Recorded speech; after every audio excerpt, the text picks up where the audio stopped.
गुप्ता परिवार में आज बड़ा ही शुभ दिन है, क्योंकि उनके घर में आज उनकी बड़ी बहू का गृह प्रवेश होने जा रहा है। सावित्री के बड़े बेटे की शादी यशिका के साथ हुई है, जिसके शुभ कदम आज इस घर में पड़ रहे हैं। आओ आओ यशिका बहू, ये चावल का कलश गिराकर घर में गृह प्रवेश करो। आओ बेटा। जी माँ जी। यशिका कलश गिरा ही रही थी कि तभी वो अपने सामने किसी को देखती है, जिसे देखते ही उसका चेहरा पीला पड़ जाता है। अरे क्या हुआ यशिका? चलो बेटा कलश गिराओ चावल का। अरे योगेश तू आ गया, ले अपनी भाभी से मिल। यशिका ये तुम्हारा देवर योगेश, वीरेन का छोटा भाई। क्या? हाँ बहू, ये शादी के वक्त कंपनी के काम से शहर में नहीं था, इसलिए तुमने इसे देखा नहीं होगा। योगेश चल अब बीच से हट, अपनी भाभी को गृह प्रवेश करने दे। जी भैया, मैं बीच से हट जाता हूँ। यशिका और योगेश एक दूसरे को देखे जा रहे थे और फिर उन्हें वो सब याद आ गया जो शायद वो भूल चुके थे। Yogesh happy birthday. मेरी जिंदगी का सबसे बड़ा गिफ्ट तो तुम ही हो यशिका। वाह क्या बात है, आज तो बड़ी मीठी मीठी बातें कर रहे हैं जनाब। बात क्या है? अरे कोई बात नहीं, मैं अपनी गर्लफ्रेंड और दोस्त से मीठी मीठी बातें नहीं कर सकता हूँ क्या? बिल्कुल कर सकते हो, क्यों नहीं कर सकते। पहले हम दोस्त बने, फिर हमें प्यार हुआ और अब हमारी शादी होना बाकी है बस। हाँ, इसीलिए तो मैं इतनी मेहनत कर रहा हूँ, जिससे मैं तुम्हें एक अच्छा भविष्य दे सकूँ। हाँ लेकिन हमें 2 साल से भी ज़्यादा वक्त हो गया है। तुम्हें नहीं लगता कि अब हमें अपने घर वालों से बात कर लेनी चाहिए? नहीं यशिका, अभी मैं तुम्हारी जिम्मेदारी उठाने को तैयार नहीं हूँ। मैं नहीं चाहता कि शादी के बाद मैं तुम्हें किसी भी चीज़ के लिए मना करूँ, इसलिए बस मुझे थोड़ा सा वक्त और दे दो। शादी के बाद हम सब संभाल लेंगे ना, और मुझे तुम्हारे पैसे नहीं, तुम्हारा साथ चाहिए। बाकी सब हम दोनों मिलकर संभाल लेंगे। ऐसा नहीं होता है यशिका, शादी के बाद काफ़ी खर्चे होते हैं, जिम्मेदारियाँ होती हैं। मुझे अभी सेटल होने दो, बाद में हम शादी करेंगे ना। लेकिन मैं अपने घर वालों को कब तक रोक पाऊंगी योगेश? तुम इस बात को समझ क्यों नहीं रहे हो? एक बार मैं सेटल हो जाऊं, उसके बाद हम अपने घर वालों से भी बात कर लेंगे। देखो अभी तो मैं किसी से शादी की बात नहीं कर सकता। यशिका और योगेश कॉलेज में काफ़ी अच्छे दोस्त थे और उसके बाद दोनों में प्यार हो गया था। पिछले 2 सालों से वो दोनों साथ थे, लेकिन अब यशिका के घर वाले उस पर शादी के लिए दबाव डाल रहे थे। और कितना इंतज़ार करना है बेटा, तुम जब देखो हर रिश्ते के लिए ना कह देती हो, क्या बात है? तुम्हारी माँ सही कह रही है यशिका, जब भी हम तुम्हारी शादी की बात करते हैं तुम हमेशा कोई ना कोई बहाना बना देती हो। अगर कोई बात है या लड़का है तो तुम हमें बता सकती हो बेटा, हमने तुम्हें कभी किसी चीज़ के लिए मना नहीं किया। कैसे बता दूँ इन्हें? योगेश ने अभी घर पर शादी के लिए बात करने से साफ साफ मना किया है। क्या सोच रही हो, क्या बात है, कोई लड़का है क्या? अब नहीं पापा, ऐसा कुछ नहीं है। मैं बस अभी शादी नहीं करना चाहती हूँ।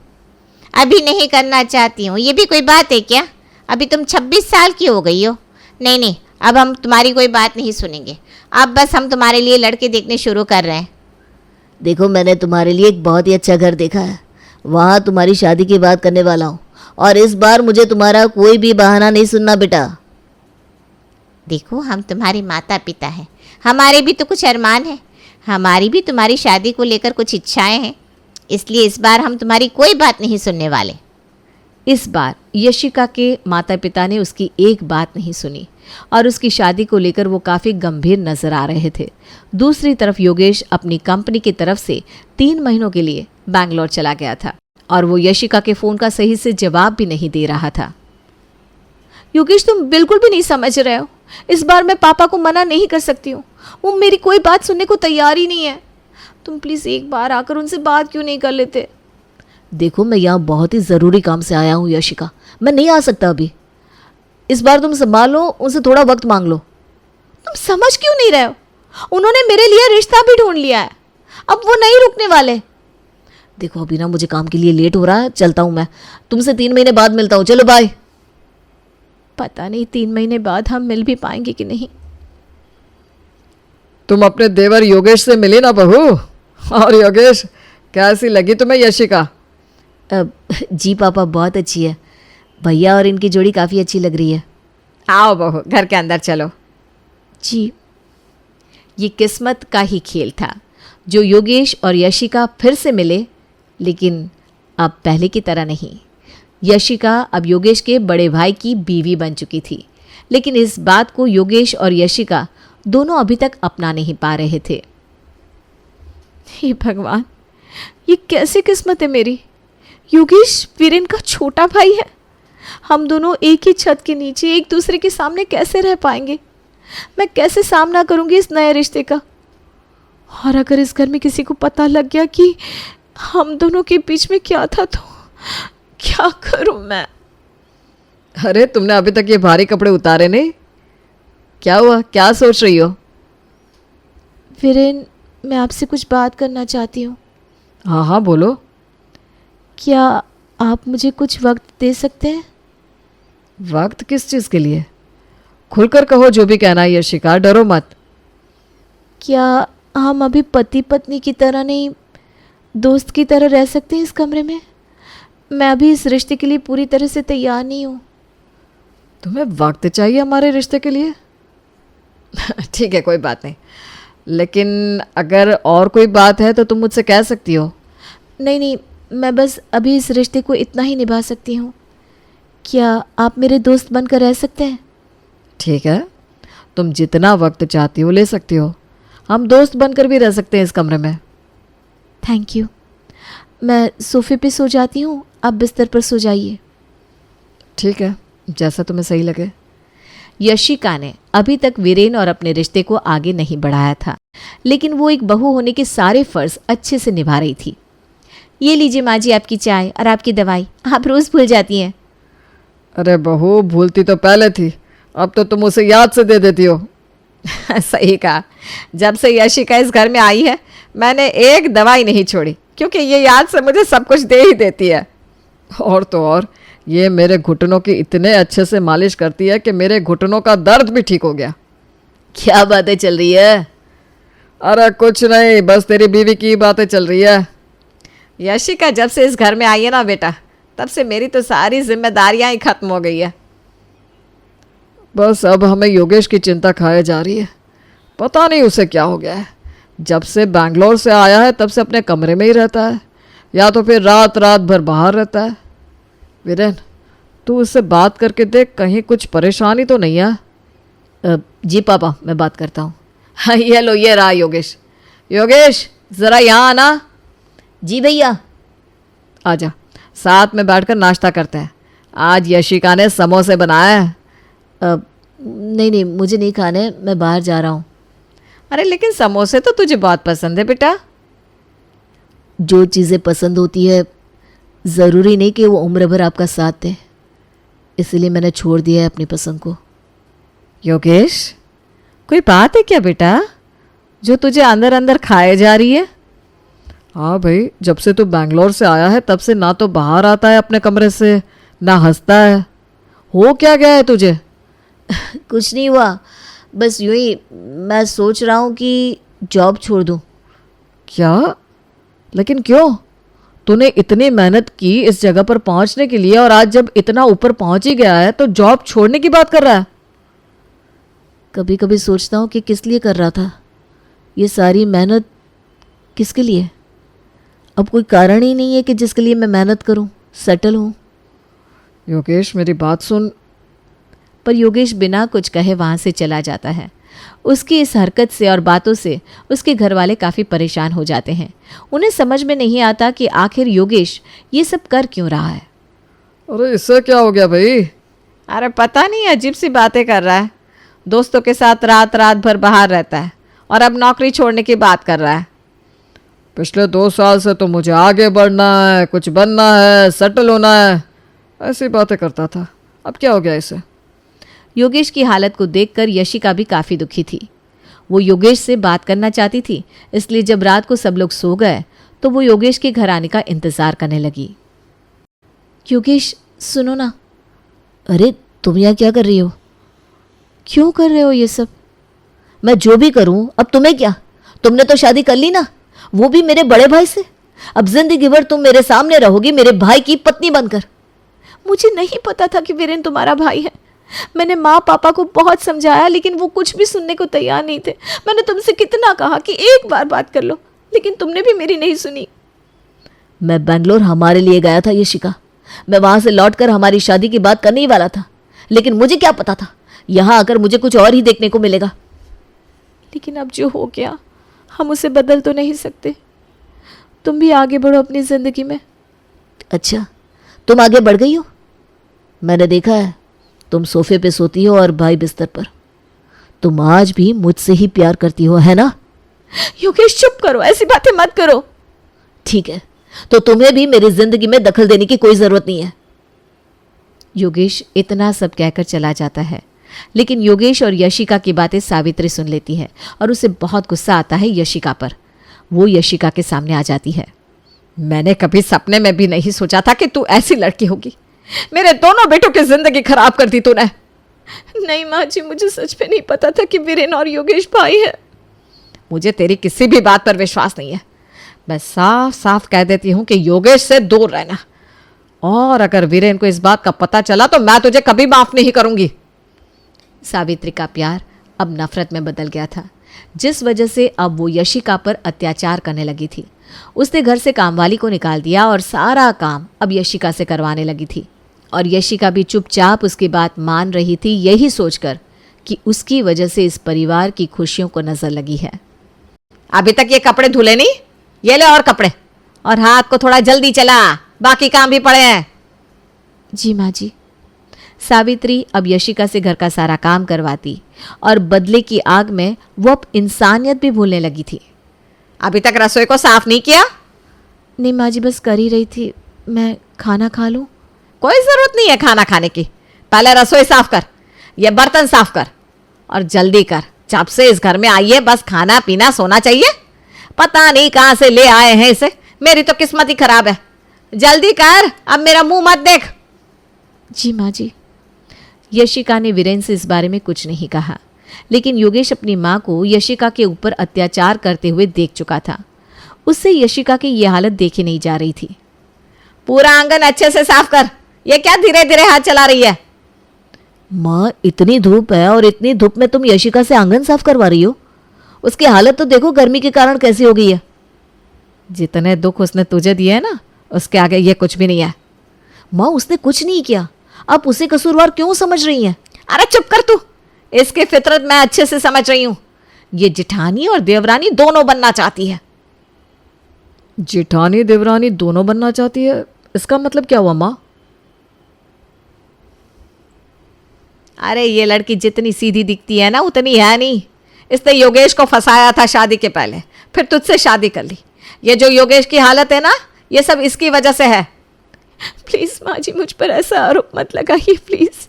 बस माँ, अब एक और लफ्ज नहीं सुनूंगा यशिका के खिलाफ। यह सच है कि यशिका और मैं एक दूसरे से 2 साल से प्यार करते थे, और यशिका ने तो कई बार मुझसे शादी की बात करने को कहा था, लेकिन मैं ही उससे कहता रहा कि मुझे अभी सेटल होना है। उसने बहुत कोशिश की अपने माता पिता को समझाने की, लेकिन मैं ही वक्त पर वहां नहीं जा पाया। और उसे तो पता भी नहीं था कि वीरेन मेरे बड़े भाई हैं।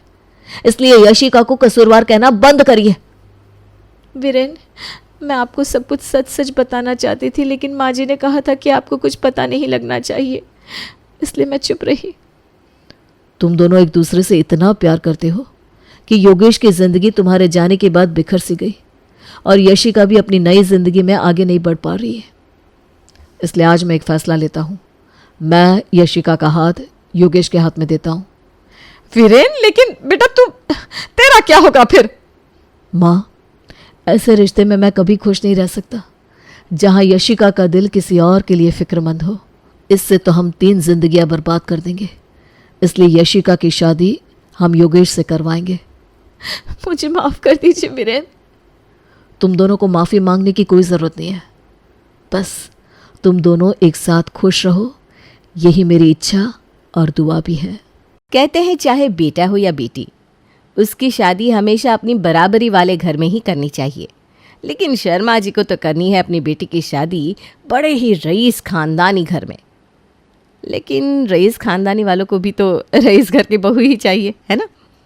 अब शर्मा जी ने अपनी बेटी को रईस खानदान में ब्याहने के लिए एक नया पैंतरा अपनाया और 30 दिन के लिए अपने घर को रईसों वाला बना डाला। नहीं समझे? मेरा मतलब है 30 दिन के लिए लड़की के लिए उसके रईस मायके को किराए पर ले डाला। शांति, अब तू देखती जा कैसे मैं हमारी पिंकी की शादी शहर के सबसे बड़े रईस खानदान में कराता हूँ। अब जो भी अमीर घर के लोग हमारे इस घर में पिंकी को देखने आएंगे ना, तो हमारी अमीरी देखकर रिश्ते के लिए मना ही नहीं कर पाएंगे।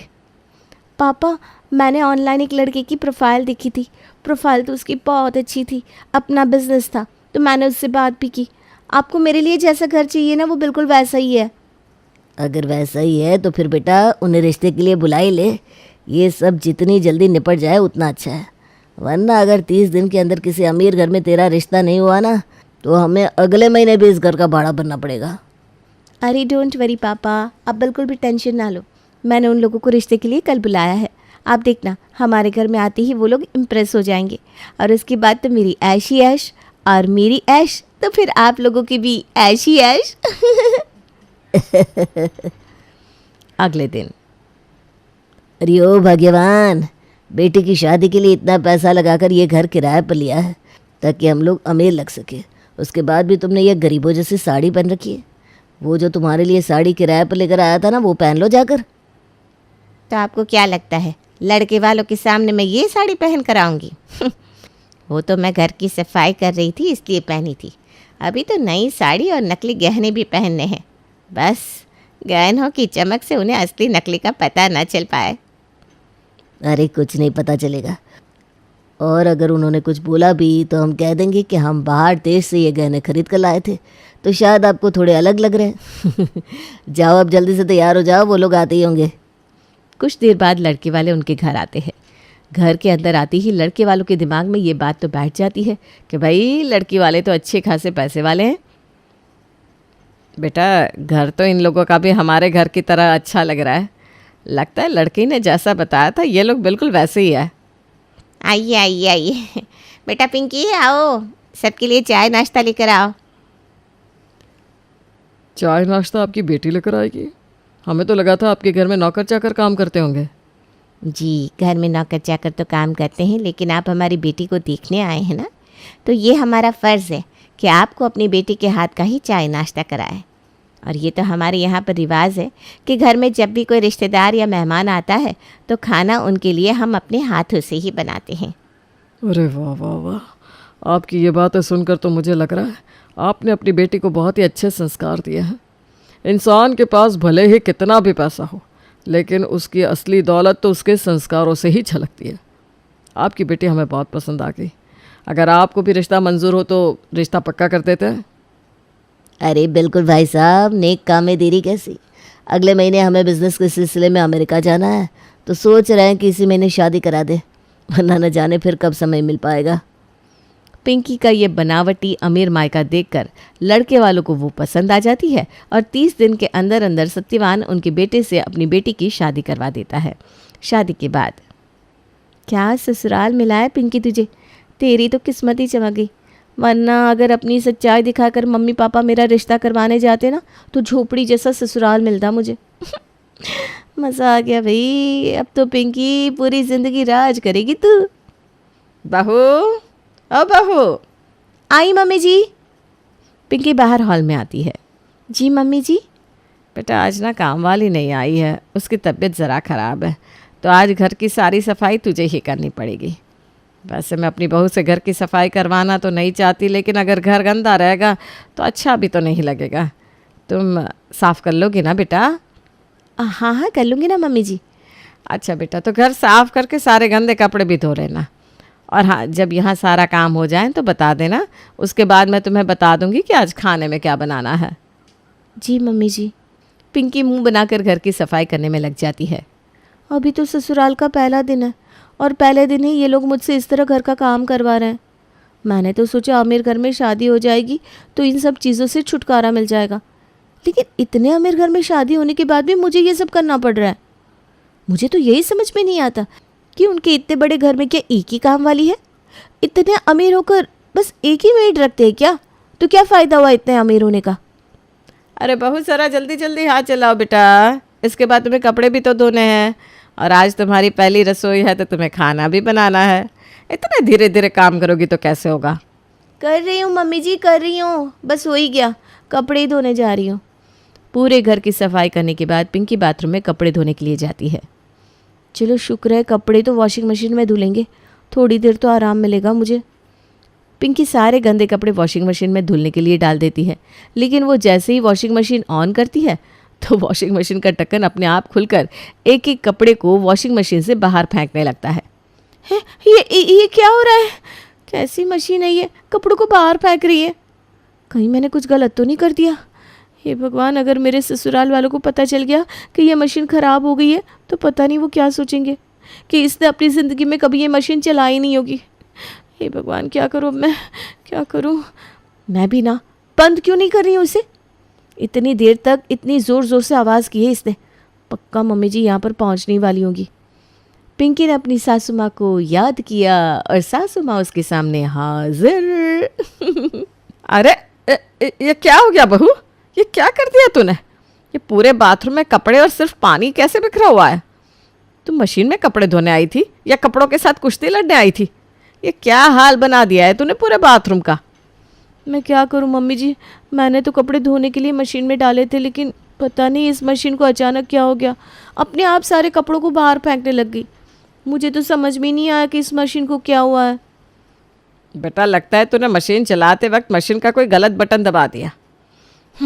अब तो हो गई मशीन खराब, इसे ठीक करने वाला भी पता नहीं कब तक आएगा। खैर वो जब आएगा तब आएगा, तब तक तो हाथ से ही धो ले कपड़े। हाँ, इतने कपड़े हाथ से? बेटा मैं समझती हूँ कि कपड़े बहुत ज़्यादा है, लेकिन अब मशीन ख़राब हो गई है तो कपड़े तो हाथ से ही धोने पड़ेंगे ना बेटा। और काम वाली की भी तबीयत ख़राब है, पता नहीं कब तक वापस आएगी, तब तक घर में गंदे कपड़े थोड़ी ना पड़े रहेंगे। जा धो ले इन्हें हाथ से। हाँ ठीक है मम्मी जी। अब पिंकी को ना चाहते हुए भी सारे कपड़े हाथ से धोने पड़ते हैं। बेचारी जो काम पहले अपने गरीब मायके में कर रही थी, अब वही काम उसे फिर से करना पड़ रहा था, और शायद उससे भी ज़्यादा करना पड़ रहा था। जैसे वो कपड़े सुखाकर फ्री हुई, वैसे ही फिर से उसके पास उसकी सासू माँ का बुलावा आ गया। बहू, ए बहू। हे भगवान, अब क्या काम याद आ गया इनको? अभी तो कपड़े धोकर फ्री हुई हूँ। मुझे पता है पक्का किसी काम के लिए बुला रही होंगी मुझे। पिंकी नीचे आती है। जी मम्मी जी। बेटा कहाँ रह गई थी तू? कपड़े धोने में तो बहुत देर लगा दी। खैर कपड़े धुल गए तो सबके लिए खाना बना दे बेटा। सुबह के नाश्ते में तो हमने चाय बिस्किट खाकर काम चला लिया था, लेकिन अब तो सबको बहुत भूख लगी है, और तेरी पहली रसोई भी है ना, सबके लिए अच्छे से खाना बना। हाँ जी मम्मी जी, लेकिन खाने में क्या बनाना है? आपको जो भी पसंद है बता दीजिए, मैं आज आप सबकी पसंद का ही खाना बनाऊंगी। हम सबको तो बेटा सादी दाल रोटी ही अच्छी लगती है। तो एक काम कर, हम सबके लिए पतली सी दाल और पतली पतली रोटियां बना दे, हमारे लिए तो यही बहुत हो जाएगा। क्या आप मुझसे मजाक करिए ना मम्मी जी? अपनी पहली रसोई में कोई दाल रोटी थोड़ी ना बनाता है। सच सच बताइए ना, आप सबको क्या खाना है? अरे बेटा मजाक नहीं कर रही हूँ, हम लोगों को दाल रोटी सबसे अच्छी लगती है। और हाँ, दाल ना एकदम पतली होनी चाहिए, और दाल की तरह ही रोटियाँ भी एकदम पतली पतली होनी चाहिए। और सबके लिए 2-2 रोटियाँ बना दे बस, ज़्यादा खाना हम लोग खाते नहीं। और बेटा दाल में लहसुन प्याज ये सब मत डालना, वो भी हम लोग नहीं खाते हैं। अच्छा ठीक है मम्मी जी। पिंकी को अपनी सास की ये बातें कुछ समझ में तो नहीं आती, लेकिन अब वो है तो उनके घर की बहू, तो उसे खाना बनाने जाना पड़ता है। मुझे तो ये समझ में नहीं आता, अपनी बहू से पहली रसोई में दाल रोटी कौन बनवाता है? अरे कुछ नहीं तो कम से कम आलू ही बनवा लेते, दाल रोटी किसको पसंद होती है? चलो दाल तो उबल गई, इसमें तड़का लगाने के लिए प्याज टमाटर काट लेती हूँ। अरे प्याज तो यहाँ पर है ही नहीं। अरे हाँ, मम्मी जी ने बताया था कि प्याज लहसुन तो यहाँ पर खाते ही नहीं है, तो सिर्फ टमाटर का तड़का लगा देती हूँ। टमाटर तो फ्रिज में ही रखे होंगे। पिंकी फ्रिज से टमाटर निकालने के लिए जाती है, लेकिन जैसे ही फ्रिज से टमाटर निकालने के लिए फ्रिज का दरवाज़ा खोलती है, तो फ्रिज खुलते ही फ्रिज का दरवाज़ा निकलकर उसके हाथ में आ जाता है। हाँ, अरे ये क्या हो गया? ये फ्रिज का दरवाज़ा मेरे हाथ में कैसे आ गया? हे भगवान, वॉशिंग मशीन तो आज पहले ही ख़राब हो गई है। अब अगर मम्मी जी को पता चल गया कि ये फ्रिज का गेट भी मुझसे टूट गया, तो पता नहीं मेरा क्या होगा। हे भगवान, सत्यानाश! बहू ये क्या कर दिया तूने? पहले वॉशिंग मशीन ख़राब कर दी, अब फ्रिज का दरवाज़ा निकाल दिया। अरे बेटा क्या हो गया है तुझे? मैंने फ्रिज का दरवाज़ा नहीं निकाला मम्मी जी, मैं तो फ्रिज खोलकर टमाटर निकाल रही थी। पता नहीं ये दरवाज़ा मेरे हाथ में कैसे आ गया। मुझे लगता है ये शायद ना पहले से टूटा हुआ था, मैंने खोला तो मेरे हाथ में रह गया। अब मैं क्या ही बोलूँ तुझे, हैं? और हम लोग टमाटर नहीं खाते, तो तू बिना टमाटर वाली दाल बना ले। लेकिन मम्मी जी अभी तो आपने बोला था कि आप लहसुन प्याज नहीं खाते, अब कह रहे हो कि टमाटर भी नहीं खाते। अगर आप ये दोनों ही चीज़ नहीं खाते तो फिर सब्जी में डालते क्या हो? और अगर सब्जी में लहसुन प्याज की जगह टमाटर भी नहीं होगा तो सब्जी में टेस्ट कहाँ से आएगा? बेटा हम लोग इतने टाइम से बिना लहसुन प्याज टमाटर के खाना खा रहे हैं ना, हैं? बस जीरे और हरी मिर्च का तड़का लगाओ, सब अच्छा बन जाता है। और वैसे भी स्वाद तो खाना बनाने वाले के हाथों में होता है। तेरे पापा जी को टमाटर खाने से बार बार पथरी हो जाती है, इसलिए हमने सब्जी में टमाटर डालना ही बंद कर दिया। तो दाल में सिर्फ जीरे और हरी मिर्च का तड़का लगा दे, हमें वही दाल अच्छी लगती है। और अब काम थोड़ा ध्यान से करना बहू, कहीं कुछ और ना टूट जाए। जी जी मम्मी जी। पिंकी जल्दी से दाल रोटी बनाकर तैयार करती है। जल्दी से सबके लिए खाना लगा देती हूँ। लेकिन यहाँ मुझे चटाई कहीं नज़र नहीं आ रही। अपने अमीर ससुराल में आने के बाद पिंकी ये भूल गई कि अब उसे अपने मायके की तरह चटाई पर बैठकर खाना नहीं खाना। उसके ससुराल में तो खाना खाने के लिए डाइनिंग टेबल है। अब पिंकी को ज़मीन पर बिछाने के लिए चटाई तो मिलती नहीं, तो फर्श पर बिछी हुई कारपेट पर ही वो सारा खाना लगा देती है। मम्मी जी, पापा जी, दिनेश जी, जल्दी से आ जाइए, खाना तैयार है। पिंकी की आवाज़ सुनकर तीनों वहाँ पर आते हैं, लेकिन जब वो लोग कारपेट पर खाना लगा हुआ देखते हैं तो पिंकी को देखते ही रह जाते हैं। अरे पिंकी, तुमने कारपेट पर सारा खाना क्यों लगाया है? खाना तुम्हें डाइनिंग टेबल पर सर्व करना चाहिए था ना। हे भगवान, ये तो मैं भूल ही गई कि मैं अपने मायके में नहीं ससुराल में हूँ। बेवकूफ़ कहीं की, अपनी हरकतों से सबको दिखाई देगा कि गरीब घर से आई हूँ। क्या करूँ क्या करूँ? अरे बताओ ना, तुमने खाना यहाँ पर क्यों लगाया है? वो आयुर्वेद। हाँ, आयुर्वेद में कहते हैं ना कि हमें हमेशा ज़मीन पर बैठकर भोजन करना चाहिए। मैं ना आयुर्वेद की बहुत सारी बातों को फॉलो करती हूँ, उनमें से ये भी एक बात है। इसीलिए तो मैं हमेशा नीचे बैठकर खाना खाती हूँ। उस वजह से मैंने सबके लिए नीचे ही खाना लगा दिया। लेकिन अगर आप लोगों को डाइनिंग टेबल पर बैठकर खाना खाना है तो मैं डाइनिंग टेबल पर लगा देती हूँ। अरे नहीं नहीं बहू, नीचे ही ठीक है। हमने भी बहुत समय से नीचे बैठकर खाना नहीं खाया, तो आज तुम्हारे बहाने नीचे बैठकर खाना खा लेंगे। ये बात तो सच है कि नीचे बैठकर खाना खाने का जो मज़ा आता है वो डाइनिंग टेबल पर बैठकर खाने में नहीं आता। बच गई। पहले दिन तो जैसे तैसे पिंकी पकड़े जाने से बच जाती है। अब पिंकी के अगले कुछ दिन भी ससुराल में उसी तरह बीतते हैं। यार समझ में नहीं आता, शादी हुए 20 दिन हो गए, लेकिन इस 20 दिनों से घर का सारा काम मैं ही संभाल रही हूँ। ऐसा क्या हो गया उस काम वाली को जो उसकी तबीयत ठीक ही नहीं हो रही? उसके चक्कर में मुझे सारे घर का काम करना पड़ रहा है। अगर मुझे यही सब करना था तो मेरा इतने अमीर घर में शादी करने का क्या फ़ायदा हुआ? ऊपर से इतनी गर्मी है आज तो मैं काम करके बहुत थक गई हूँ। एक काम करती हूँ, हॉल में जाकर थोड़ा एसी चलाकर बैठ जाती हूँ, थोड़ी देर में गर्मी से राहत मिलेगी। पिंकी हॉल में जाती है। वैसे ये लोग भी अजीब ही है, यहाँ पर आए हुए मुझे 20 दिन हो गए, लेकिन आज तक मैंने इन लोगों को कभी एसी चलाकर बैठे हुए नहीं देखा। कोई बात नहीं, आज मैं ही चला लेती हूँ। रिमोट कहाँ है एसी का रिमोट? हाँ, यही है शायद। पिंकी एसी के रिमोट से एसी को ऑन करती है। Chill Chaiyya Chaiyya Chaiyya, chill Chaiyya Chaiyya Chaiyya Chaiyya. हैं? ये छैया छैया की आवाज़ कहाँ से आ रही है? और ये एसी भी ऑन नहीं हुआ। दोबारा करती हूँ। धूम मचाले धूम मचाले धूम धूम धूम। ये क्या हो रहा है? पहले छैया छैया, अब ये धूम धूम। ये एसी का रिमोट है क्या? लगता है इसकी सेल ख़राब हो गया है, इसके अंदर नए सेल डालने पड़ेंगे।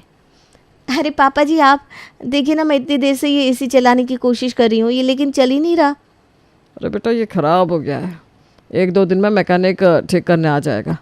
तब तक पंखे की हवा में खुश रहो, और अगर ज़्यादा गर्मी लगे तो खिड़कियाँ खोल दो, बहुत अच्छी हवा आती है यहाँ। जी पापा जी। मुझे तो समझ में नहीं आता उनके घर में कुछ ठीक है भी या नहीं। वॉशिंग मशीन चलाओ तो कपड़े बाहर फेंकने लगती है, फ्रिज खोलो तो उसका गेट हाथ में निकल कर आ जाता है, और एसी का रिमोट छैया छैया करता है। इसी तरह पिंकी के ससुराल में उसके 10 दिन और बीत जाते हैं, और 10 दिन के बाद होता है असली खेल शुरू। चलो जल्दी जल्दी घर खाली कर दो, टाइम पूरा हो गया तुम्हारा। 30 दिन का कॉन्ट्रैक्ट था। उठाओ अपना सामान और निकलो यहाँ से। 1 दिन लेट कर दिया तुमने। अरे हाँ, जा रहे ना, इतना हल्ला मचाने की क्या ज़रूरत है? जा रहे? लेकिन कहाँ जा रहे हैं मम्मी जी? ये तो हमारा घर है ना, और ये लोग हमें हमारे घर से इस तरह कैसे निकाल सकते हैं? कौन सा घर, किसका घर, कैसा घर? इस घर को इन लोगों ने 30 दिनों के लिए भाड़े पर लिया था। आज 30 के 31 दिन हो गए। चलो अब यहाँ से निकलो। मम्मी जी, ये भाई साहब क्या बोल रहे हैं? अरे बेटा सब बताएंगे, अभी तो तू हमारे साथ चल चल।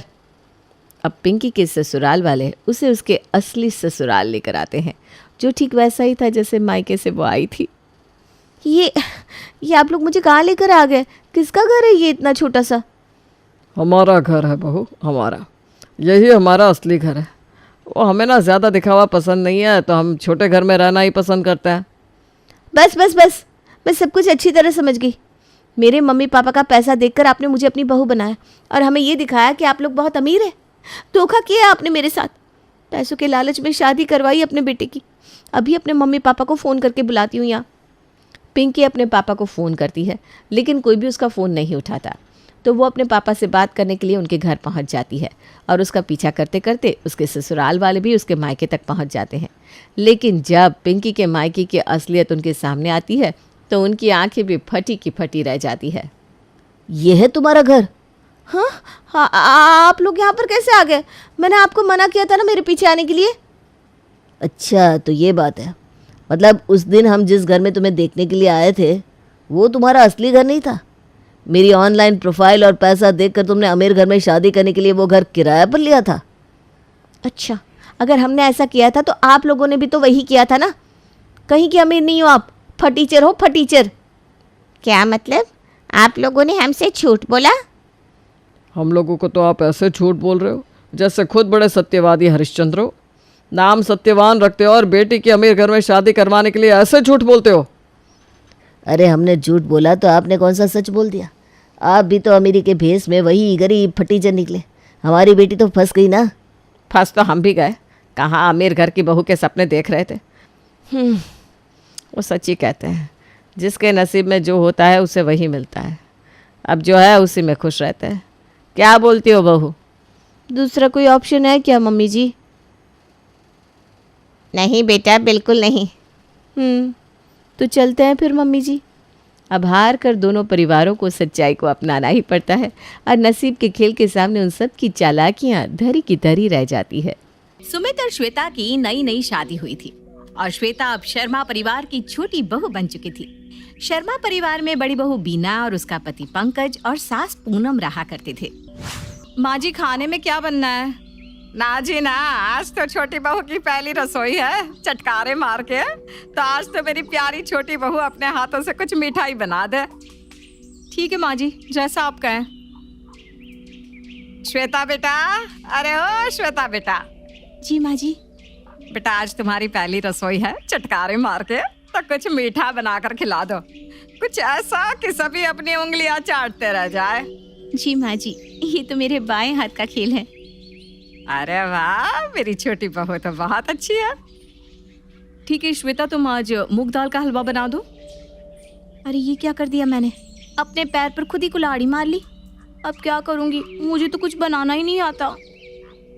क्या करूँ? सोचते सोचते श्वेता किचन में जाती है और बीना को अपनी बातों में लगाकर हलवा बीना से ही बना लेती है। देखा भाभी, इस तरीके से हलवा ज्यादा अच्छा बनता है। हाँ, जैसे हलवा खुद ने बनाया हो। हलवा बन गया क्या चटकारे मार के? खुशबू तो बहुत अच्छी आ रही है। चप्पल और चप्पल की ऊपर तलवा, लो बन गया मूंग दाल का हलवा। हाँ हाँ, जल्दी लाओ, खुशबू से ही मुंह में पानी आ रहा है। अरे वाह श्वेता, बहुत अच्छा हलवा है। वो तो होगा ही, आखिर बनाया किसने है? मेरी छोटी बहू ने। ये कहकर पूनम अपने गले का सोने का हार उतार कर श्वेता को दे देती है। पहली बार में इतना अच्छा खाना बनाने के लिए छोटा सा उपहार।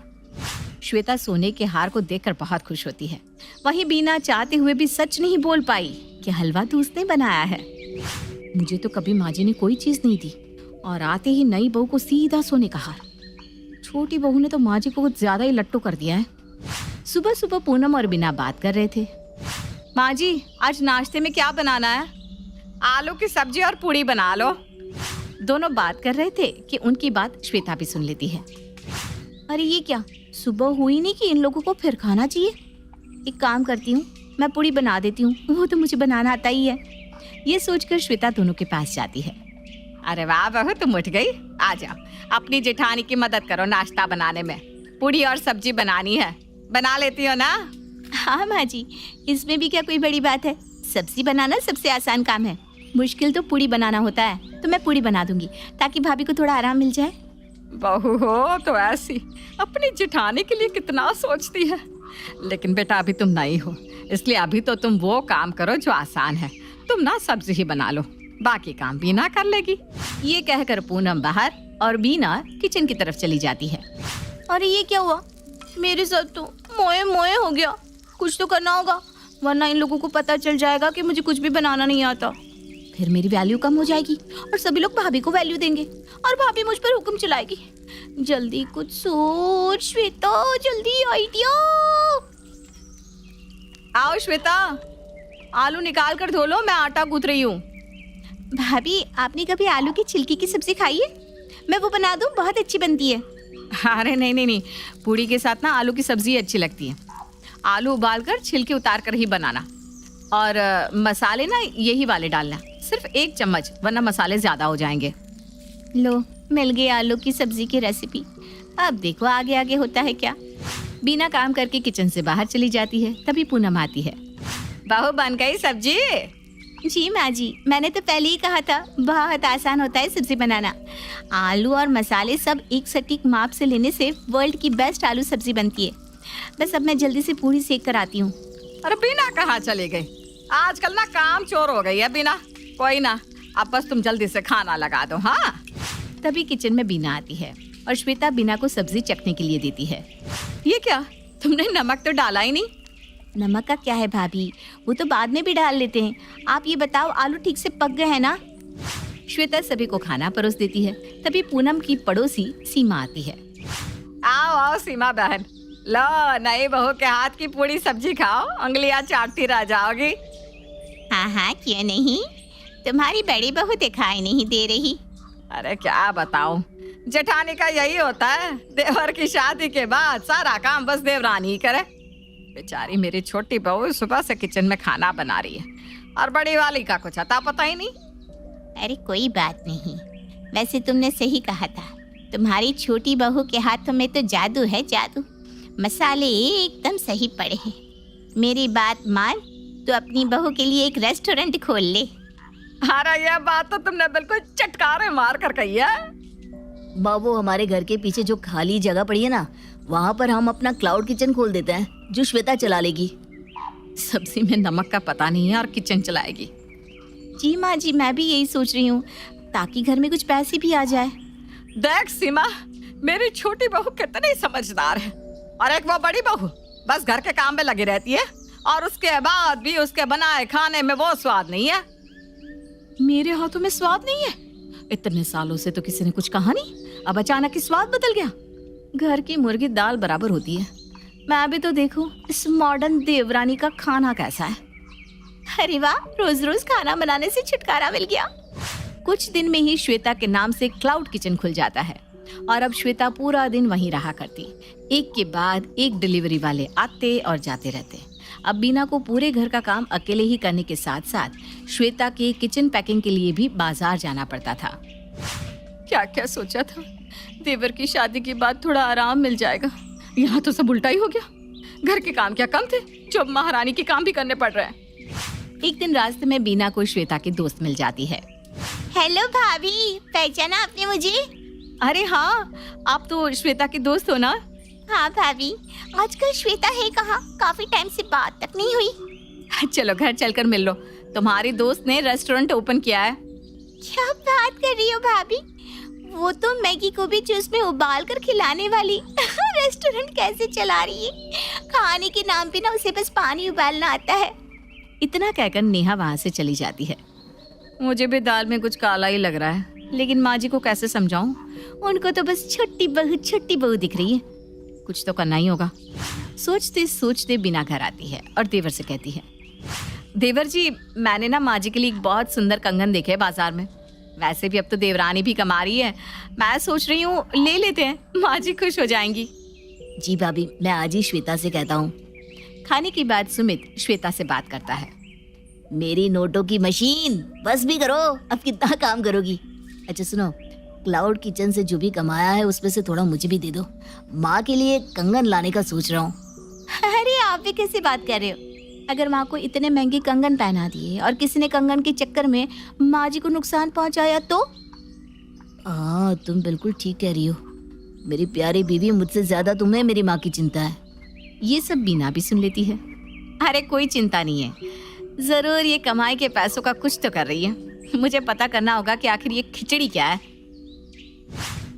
बीना एक प्लान बनाती है और सभी से कहती है, माँ जी, देवर जी, मेरी देवरानी कितना काम करती है, मेहनत करती है पूरा दिन।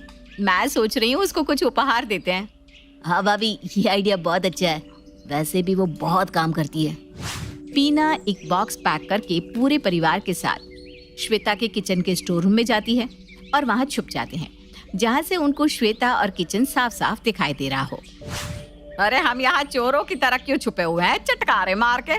माँ जी रुको तो सही, जैसे ही श्वेता इस रूम से कुछ लेने आएगी तब हम उसे ये सरप्राइज देंगे। तभी कॉल पे श्वेता को ऑर्डर मिलता है और वो किसी और को कॉल करके सेम ऑर्डर लाने को कहती है और खुद आराम से बैठकर सो जाती है।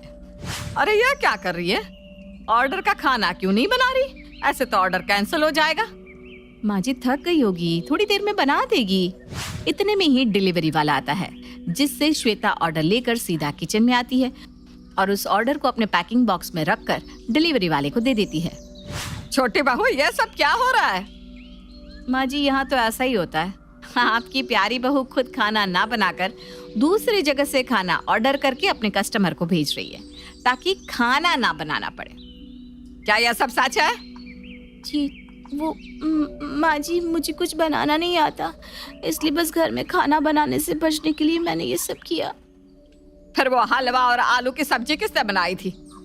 वो तो बीना भाभी ने बनाई थी, मैंने बस कह दिया कि मैंने बनाई है। ठीक है बहू, चलो अब तुम्हें आटे चावल का भाव पता लगेगा। बिना, अब से तुम क्लाउड किचन संभालो और श्वेता घर में खाना बनाएगी। जी जी जी माँ जी।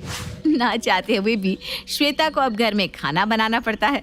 इसीलिए तो कहते हैं ना, भेड़िया शेर की खाल पहन ले तो वो शेर नहीं बन जाता। अंतिम इच्छा। देखिए माँ जी, वो पड़ोस की लूटन मौसी है ना, उनके बेटा बहू उन्हें गोवा ले जा रहे हैं। अरे क्या बात कर रही है बहू? उसके तो ना मुंह में दांत है ना सर पर बाल, क्या करेगी गोवा जाकर? अपनी अपनी किस्मत है माँ जी, लूटन मौसी मरने जो वाली है। हैं? अरे बहू, ये कैसा मरना हुआ जो पहले से ही पता है और ऊपर से गोवा भी घूमने जा रही है? बोला ना माँ जी, ये अपनी अपनी किस्मत है।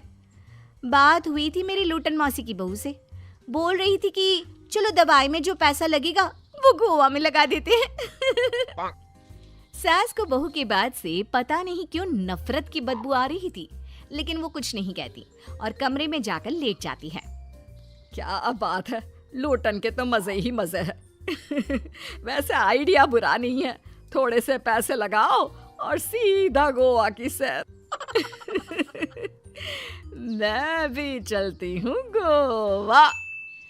अगले रोज सास तय वक्त पर उठती नहीं। अरे देखो जी, माँ जी अब तक उठी नहीं। आज दूध वाले से दूध और काम वाले के लिए दरवाजा मैंने ही खोला है।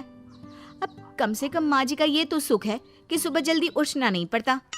अरे बड़ी अजीब हो तुम, मेरी माँ सुबह से उठी नहीं है और तुम्हें चिंता दूध और काम वाली की है। अरे तुम्हें चिंता है ना, तो जाओ जाकर देखो क्या हो गया। वैसे मेरी किस्मत कहाँ लूटन मौसी की बहू जैसी। बेटे को माँ की चिंता होती है। वो सोचता है कि कहीं माँ की सांसें तो नहीं रुक गई और हमें पता ही नहीं चला। बेटा माँ के कमरे में जाता है और वहां जाकर, माँ क्या हो गया है तुम्हें? बेटा, लग नहीं रहा कि अब मैं बचूंगी। लल्लन डॉक्टर के पास ले चले। अरे कैसी बात कर रही है माँ, तेरी तबीयत सीरियस है और मैं तुझे लल्लन झोला छाप डॉक्टर के पास ले जाऊं? ना ना ना। अरे तो कहाँ ले जाएगा बता दे, वहाँ एडवांस दे दिया है मैंने, वो क्या कहते हैं, गूगल पे से। हैं? तूने क्यों पैसे दिए माँ? तुझे पता था क्या कि तू बीमार होने वाली है? सास को लगता है कि कहीं चोरी पकड़ी तो नहीं गई। वो हड़बड़ा जाती है और उसे पसीने निकलने लगते हैं। अरे माँ, क्या हो गया? सर्दी में भी पसीने? लगता है तेरी तबीयत ज्यादा ही खराब है। और लल्लन डॉक्टर पास ही में है, चल उसी को दिखा देता हूँ। माँ को लेकर बेटा डॉक्टर के पास जाता है, जहाँ माँ ने पहले ही पैसे देकर सेटिंग कर रखी थी। डॉक्टर के क्लिनिक में जाते ही डॉक्टर की ओवर एक्टिंग की दुकान खुल जाती है। हाय राम माँ जी, हे भगवान, अब तो कुछ नहीं हो सकता। ये तो मरने वाली है बेटा। हैं? ओए डॉक्टर है इसलिए इज्जत से बात करूंगा, नहीं तो मेरी माँ को देखे बिना ये बकवास करने के लिए तेरे मुंह में घूसा मार देता। अरे ना ना बेटा, ऐसे मत बोल। वो डॉक्टर है, उसे वो दिख जाता है जो किसी को नहीं दिखता। हाँ माँ, शायद तू ठीक बोल रही है। डॉक्टर, क्या दिखा आपको? हमारे डॉक्टर जी, जिन्होंने पहले से ही माँ से बोलने के पैसे ले रखे थे। यमराज, काला भैंस, वो तुम्हारी माँ को ले जा रहा है, ले जाओ इन्हें। यार माँ, ये डॉक्टर ही है तांत्रिक, क्या क्या बोला जा रहा है? अरे बेटा, वो डॉक्टर है, उसे वो दिखता है जो किसी को नहीं दिखता। इनकी हर इच्छा पूरी करो, क्योंकि यम नहीं चाहते कि इनकी कोई भी इच्छा को अधूरी रखा जाए। निराश मन से बेटा माँ को लेकर घर आता है। माँ, आज से मैं ऑफिस नहीं जाऊंगा, चल तुझे वो झूले वाले पार्क में ले चलता हूँ जहाँ तू पिताजी के साथ जाया करती थी। ठीक है बेटा, चल, लेकिन साथ में वो बीड़ी का बंडल रख लेना। तेरे पिताजी वहीं झाड़ी में पिलाते थे मुझे। हैं? माँ कैसी बात कर रही हो? वैसे भी जीवन के 4 दिन बचे हैं और तुम। अरे देख बेटा, ना पिलानी तो ना पिला, लेकिन सुना ना तूने डॉक्टर ने क्या कहा कि मेरी कोई इच्छा खाली नहीं रहनी चाहिए। अरे वैसे बेटा, 4 दिन की जिंदगी है, न जाने कब मौत आ जाए। माँ के मुंह से मौत का नाम सुनकर बेटा गंभीर हो जाता है। उसकी आंखें लाल हो जाती है। वो माँ का हाथ पकड़ लेता है। माँ को भी लगता है कि उसकी मौज मस्ती कहीं बेटे को डिप्रेशन में ना डाल दे। देख, लल्लन का फोन आया था, बोल रहा था कि हो सकता है मौत ना भी आए, पर इच्छा पूरी करके रख दे। जब जाऊंगी तब तृप्त होकर जाऊंगी, क्यों? तभी बहू की आवाज आती है। माँ जी, आपकी फेवरेट गट्टे की सब्जी बनाई है। सास खाने के टेबल पर जैसे ही बैठने वाली होती है, बहू उनकी चेयर पीछे करती है और प्यार से बिठाती है। बहू शांत हो जाती है। वो माँ को बस देखती है और उनकी हर बात मानती है। रात को जब सास सोने जाती है तो, माँ जी, मैं आपके पैर दबा देती हूँ। आज आप डॉक्टर के पास गई थी, थक गई होंगी ना। बहू का प्यार देखकर सास को हैरानी होती है। वो समझ नहीं पाती कि जो बहू उनके मरने को अपना भाग्य बताती थी, वो आज जब सास मरने वाली है तो दुखी क्यों हो रही है। क्या सोच रही हैं माँ जी? यही ना कि मैं ऐसा क्यों कर रही हूँ। माँ जी, मैंने आपको हमेशा अपनी माँ माना है। माना आपसे नाराज होती थी, परेशान होती थी, आपकी बातें चुभती थी, लेकिन यकीन माने, प्यार बहुत है आपसे मुझे। सास बहू को गले लगा लेती है। अरे तू क्यों मोह में डाल रही है? आज नहीं तो कल मुझे मरना ही है ना। बहू रोने लगती है और वहां से चली जाती है। अब तो सास आए दिन कोई ना कोई डिमांड करती जिसे बच्चे पूरा करते। मुझे ना वृंदावन जाना है, कृष्ण की नगरी देखने। जी माँ जी, हम आपको लेकर चलेंगे। माँ, मैं कल ऑफिस से छुट्टी ले लेता हूँ। बेटा अब आए दिन छुट्टी लेता और माँ को घुमाता फिराता। एक दिन बॉस कहते हैं, रमन, क्या बात है? मैं देख रहा हूँ पिछले 1 महीने से तुम ना काम करते हो ना दाम, बस सारा दिन इमोशनल से बैठे रहते हो। ऐसे में तो कंपनी तुमको और नहीं रख पाएगी। मैं खुद ही नौकरी छोड़ने की सोच रहा था बॉस। वो क्या है कि माँ का आज नहीं तो कल कभी भी देहांत हो सकता है। इतना कीमती समय मुझे तो पल पल उनके साथ रहना होगा। पता नहीं कब वो मुझे छोड़कर चली जाए। और बेटा नौकरी छोड़ देता है। माँ, मैंने नौकरी छोड़ दी है, आज से मैं तेरे पास रहूंगा। माँ जी, मैंने भी बच्चों का नाम स्कूल से कटवा दिया है। अब हम सब आपके पास ही रहेंगे और आपकी सारी इच्छा पूरी करेंगे। अब सास को लगता है ये तो कुछ ज्यादा ही हो गया। अरे बेटा, नौकरी नहीं करेगा तो खाएगा क्या? बच्चे स्कूल नहीं जाएंगे तो साल बर्बाद हो जाएगा। वो समझ नहीं पाती कि क्या करे, कैसे ये ड्रामा खत्म करे। बेटा, बहू, तुम लोगों से एक बात करनी थी। देखो, मैं ना बहुत शर्मिंदा हूँ, मैंने झूठ बोला था, मुझे कुछ नहीं हुआ है। वो तो ये बोलकर सास सारी बात घर वालों को बता देती है। ओ माँ, सच्ची? हे भगवान, मैं जानता था माँ को कुछ नहीं होगा। वाह माँ जी, ये तो बहुत अच्छी खबर दी। मैं तो हलवा बनाने जा रही हूँ। तुम लोग मुझसे नाराज नहीं हो? नहीं माँ जी, हम बहुत खुश हैं कि आपके मरने की खबर झूठी है। माँ, शायद मैं तेरे ठीक होते ही तेरा इतना ख्याल रख लेता तो तुझे ये नाटक करने की जरूरत नहीं पड़ती। माँ जी, आप हम लोगों को माफ कर दीजिए। चलो सब जल्दी करो, हम लेट हो जाएंगे फंक्शन में। रणबीर, गाड़ी तो निकाल जरा। हाँ माँ, अभी लाता हूँ। चलिए चलिए, मैं भी तैयार हो गई हूँ। अरे तू कहाँ चली? मैंने जो 25 किलो चावल में दवाई डालकर साफ करने को कहा था वो हो गया? पर मम्मी जी, वो तो क्या नहीं हुआ ना? चल जा तो वापस और काम कर। बढ़िया आई, मैं भी तैयार हो गई हूँ। और नहीं तो क्या, और ऊपर से हुलिया देखा है आपने? चटक पीली साड़ी और ये मेकअप, आटे के डब्बे में मुंह डाल कर आई हो क्या? चलो वहाँ चलते हैं। बस ऐसा ही था पाखी का ससुराल, और ऐसी ही थी पाखी की किस्मत। कंवारेपन में जहाँ उसकी भाभी उसे ससुराल की तैयारी कहकर सारा काम उससे करवाती, वहीं पाखी जैसे ही डोली से उतरी उसकी सास ने उसे काम बताना शुरू कर दिया। शुरू में तो पाखी कुछ ना बोली, ये सोचकर कि सास को कुछ दिन आराम करना होगा, पर 1 साल के बाद अब पाखी के सब्र का बांध टूट रहा था। न जाने मैंने क्या पाप किए थे पिछले जन्म में कि बस मुझे घर के काम करने के काबिल ही समझा जाता है। मेरी बीटेक की डिग्री, मेडल्स, अवार्ड सब पानी में। छपक छपक छपक। हे भगवान, ये कैसी मुसीबत है। मायके जाने का भी कोई फ़ायदा नहीं, वहाँ तो भाभी जी सब छोड़ छाड़ कर बैठ जाती हैं। मदद कर दो मेरी ऊपर वाले। ऐसे ही दिन बीतते जाते हैं। पाखी के घर वाले तो मानो उस पर डिपेंडेंट ही हो गए थे, इतना कि अपना कप और प्लेट भी जहाँ खाते वहीं छोड़ देते। ऐसे ही एक दिन काम करते हुए पाखी को कुछ टूटने की आवाज़ आती है। क्या हुआ?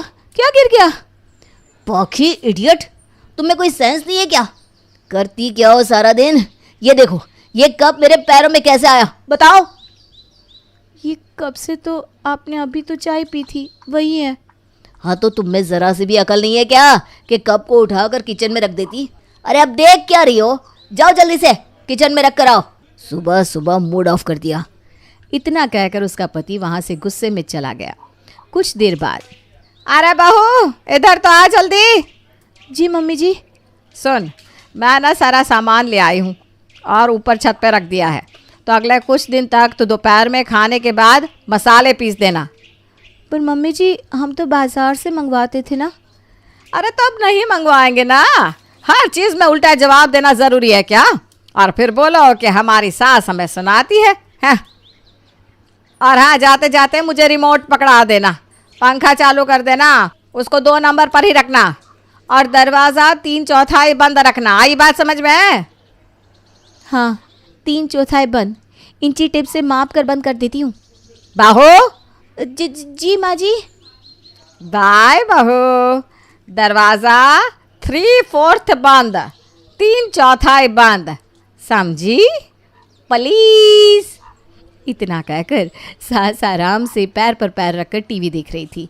घर में मजाल है कि कोई अपनी एक उंगली भी उठाता होगा काम करने के लिए। सब काम पाखी पर थोपा गया था।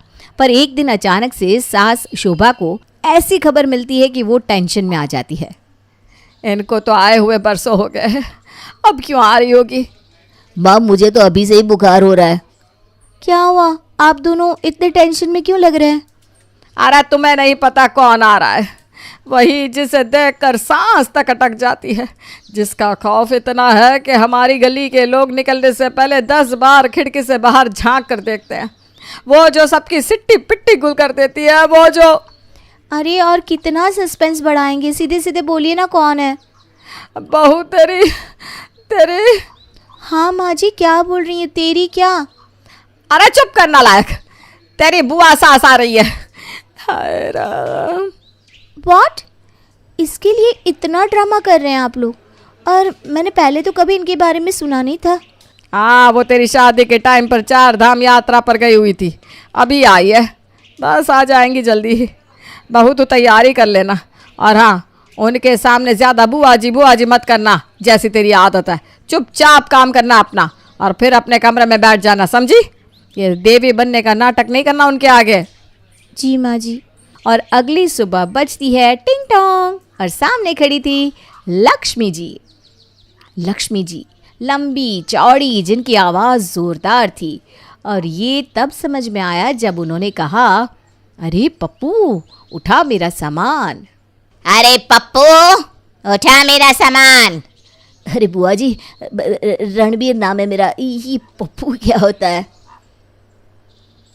तुम हमारे लिए पप्पू ही हो बेटा, ये बड़े नाम मुझे नहीं आते, समझे? इतना कहकर लक्ष्मी जी घर में प्रवेश करती हैं।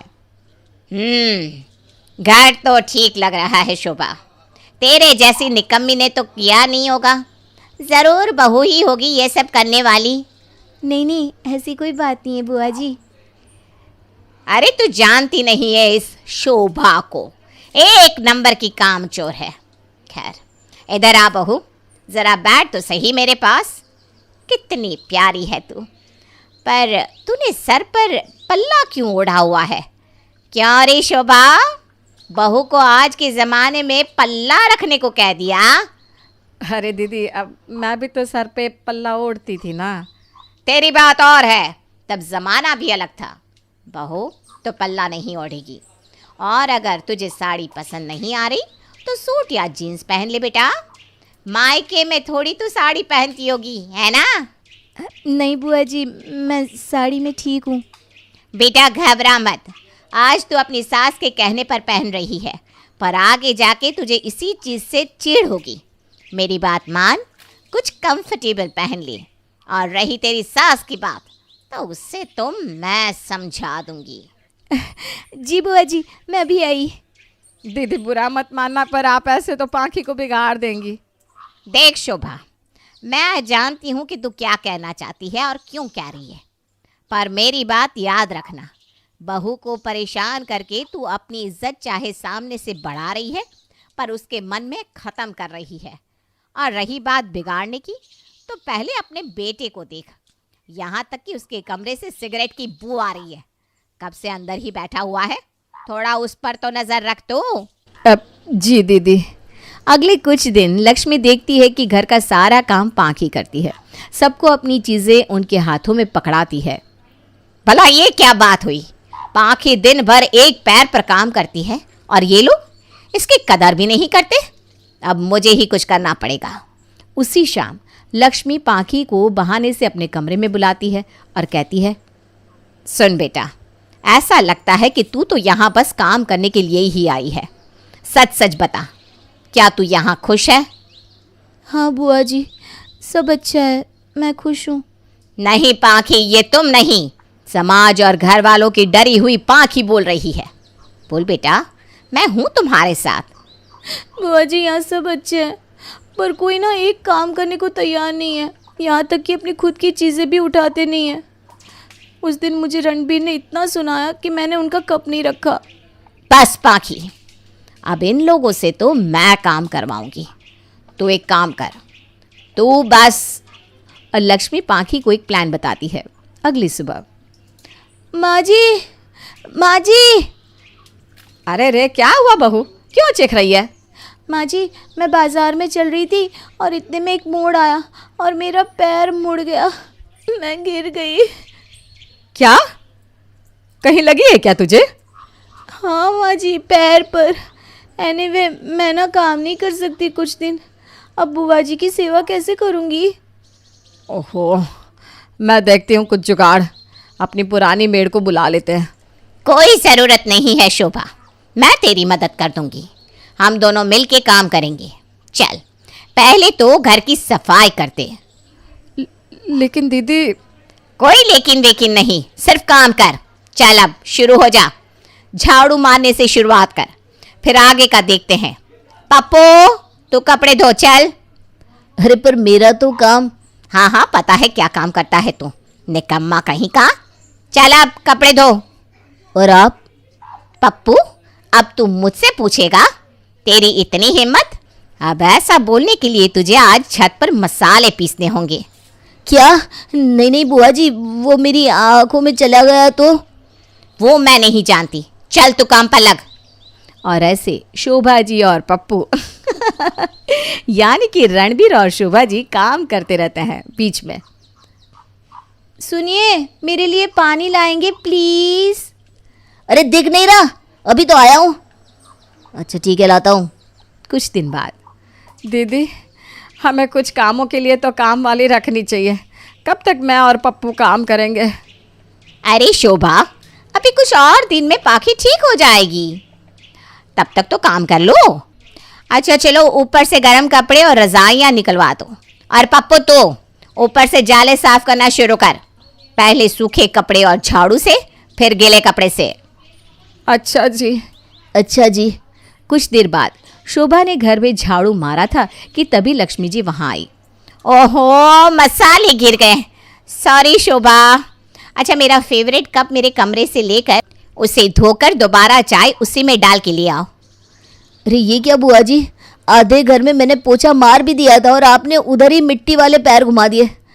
आपको ये सब अभी करना है क्या? और आपने सब मसाले भी गिरा दिए। मुझे माफ़ कर दे पप्पू, मैंने ध्यान नहीं दिया बेटा, क्या करूं, तुम लोगों की मदद करने की कोशिश कर रही हूँ। अच्छा पप्पू बेटा, यहाँ आके मेरी दवाई तो देना और फिर जाके पानी ले आना बेटा। ये ले बॉटल, इसमें गर्म पानी ले आना। और शोभा और पप्पू एक काम करना। अरे अब बस भी करो, और कितना काम करवाओगे? अरे बस करो, और कितना काम करवाओगे? क्यों, इतने में ही थक गए क्या? और जो पाखी बहू दिन रात तुम लोगों के काम करती है, वो तुम लोग अपना कप भी उठाकर नहीं रख सकते, ना ही टीवी का रिमोट उठाकर ले सकते। और ये सब 1 साल से चल रहा है। तुम लोगों के साथ तो अभी बस 1 हफ्ते से ये हो रहा है और तुम लोग मुझ पर बरस गए। अरे वो घर की बहू है, कोई रोबोट थोड़ी ना है कि एक एक चीज़ करेगी। अपना पर्सनल काम तो कोई भी कर सकता है। क्यों रे पप्पू, अब बीवी के कप देने और उठाने में मुंह क्यों टेढ़ा हो जाता है तेरा? और शोभा तू आराम से पसर कर टीवी देखना है, बहू को रिमोट देने के लिए बुलाती है। अब तुम करके देखो ये सब काम। हमें माफ़ कर दीजिए, हम समझ गए, आगे से ऐसा नहीं करेंगे। हाँ दीदी, आगे से हम ऐसा नहीं करेंगे। चलो इसी बात पर आज मैं खाना बनाऊंगी। अरे बहू तू भी आजा, अब गेम ओवर। शोभा और रणबीर को देर नहीं लगती समझने में कि हुआ क्या है, और सभी खुशी खुशी अपने घर में रहते हैं और एक दूसरे की काम में हेल्प भी करते हैं। माँ देखना, नेहा की नई नई जॉब है, आ जाना। घर बच्चा नौकरी सब कुछ नहीं संभाल सकती वो अकेले। अरे कैसी बात कर रहा है बेटा, अब तो काम मुझसे भी नहीं होता, कैसे आ जाऊं? माँ क्या हो गया है तुझे? अच्छी खासी जवान तो है, कैसे बूढ़ी जैसी बात कर रही है? हाँ हाँ मैं जवान ही हूँ, किसने कहा बूढ़ी हूँ? तभी बहू फोन ले लेती है। माँ जी आ जाओ ना प्लीज़, मैं जॉब छोड़ना नहीं चाहती हूँ। हाँ हाँ वो तो ठीक है, लेकिन उतना सारा काम। माँ जी प्लीज़ आ जाओ, कुछ महीने संभाल लो, मैं कुछ ना कुछ जुगाड़ करती हूँ ना। खैर कहानी ये है कि बहू की लग गई है नौकरी। घर और बच्चा संभालने के लिए वो सास को बुलाती है, लेकिन सास काम के डर से आने को राजी नहीं। अब सास की सहेली कहती है, देख कहाँ इस गांव में पड़ी है, मट्टी का घर, रोज लिपना पोतना, कम मेहनत है। फिर गांव तक गैस की पाइपलाइन भी नहीं है, कभी सिलेंडर मिलता है कभी नहीं मिलता। हाँ बोल तो तू सही रही है, मैं समझ रही हूँ तू क्या बोलना चाहती है। अरे ना बिजली ना समय से पानी, अब गर्मी में जो हाल बुरा होने वाला है वो तो सब जानते हैं। अब तू देख ले, क्योंकि मैं भी जा रही हूँ अपने बहू बेटे के घर। हाँ अब जब तू भी जा रही है तो गांव में रहकर मैं क्या करूँगी? ठीक है मैं भी चली जाती हूँ, लेकिन वहाँ का काम करते करते थक जाऊंगी मैं। अरे देख ले, शहर वाली बहुएं जब बुलाती हैं ना तो समझ ले बहुत जरूरी होगा, तभी मुंह लगा रही हैं। नहीं तो लोगों का क्या है। अरे क्यों गाँव से सास का पंगा शहर लेकर आएगी? हाँ, नौकरी लग गई है तो। हाँ, तो मेरी वाली की भी नौकरी लगी है, तभी याद किया है कि बच्चा और घर। अब तो लगता है जैसे नौकरानी बनकर रह गए हैं। वो सरला को देखा है, बेटियां ही है उसकी, लेकिन मजाल है कि माँ को एक गिलास पानी भी उठाना पड़ जाए उनकी शादी के बाद। वो तो उन लोगों की सास जाने। अरे यही बेटियां जब बहू बन जाती है ना तो न जाने क्या हो जाता है इन लोगों को। खैर, सास ना चाहते हुए भी सहेली के कहने पर बहू बेटी के पास शहर चली जाती है। शहर जाकर, ले बहू, मैं आ गई। अच्छा किया माँ जी, मैं आपको सारा काम सिखा दूंगी, ठीक है ना? हाँ ठीक है। फिर क्या, अब अगले रोज से बहू ऑफिस, सास घर पर। शाम को, माँ जी, मुन्ने को खाना खिलाया था, उसका होमवर्क और रात के खाने में क्या है माँ जी? और मेरे कपड़े तो धुलवा दिए थे ना? सास सारा दिन काम कर कर के पागल हो रही थी। वो अपनी सहेली को फोन करती है।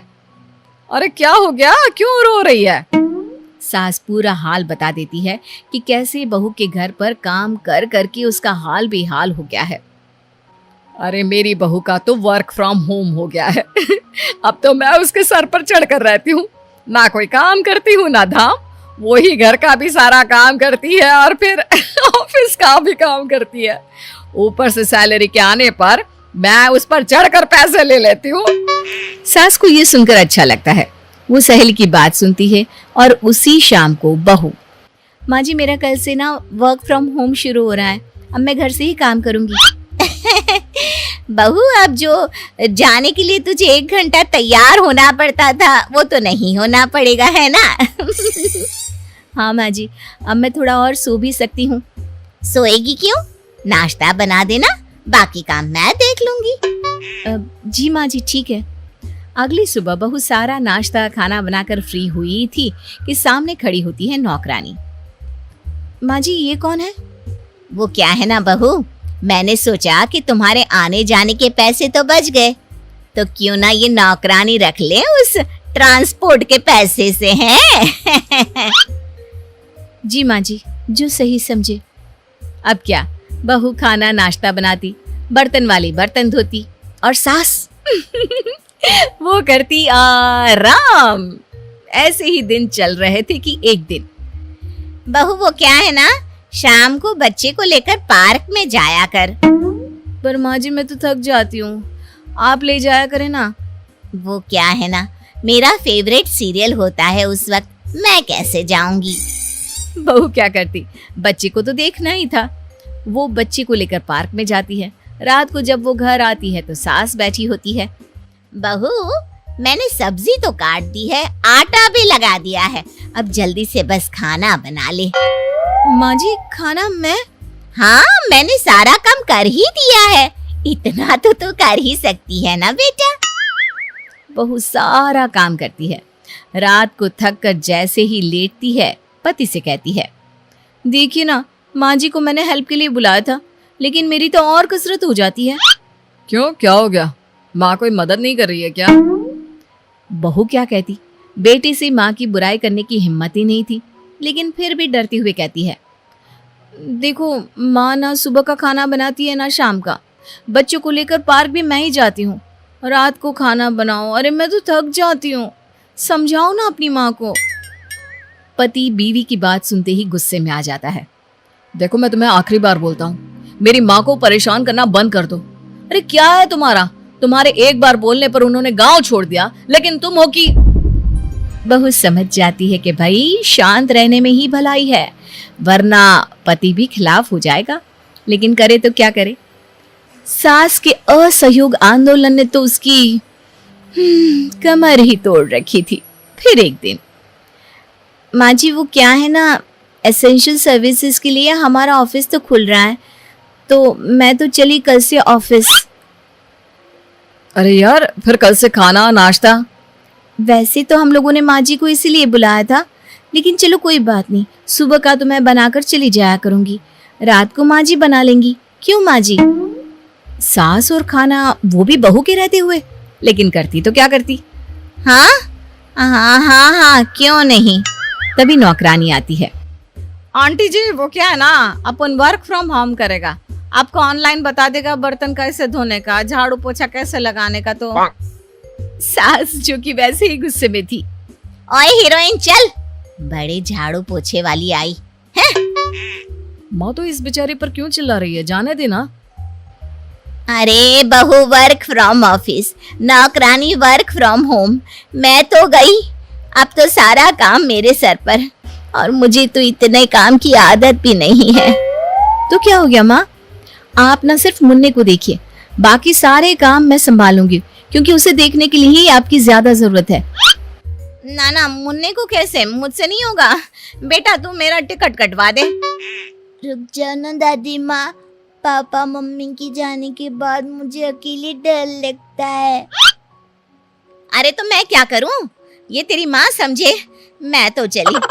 सास 9 2 11 हो जाती है और बहू उसका तो वर्क फ्रॉम होम ही रहता है।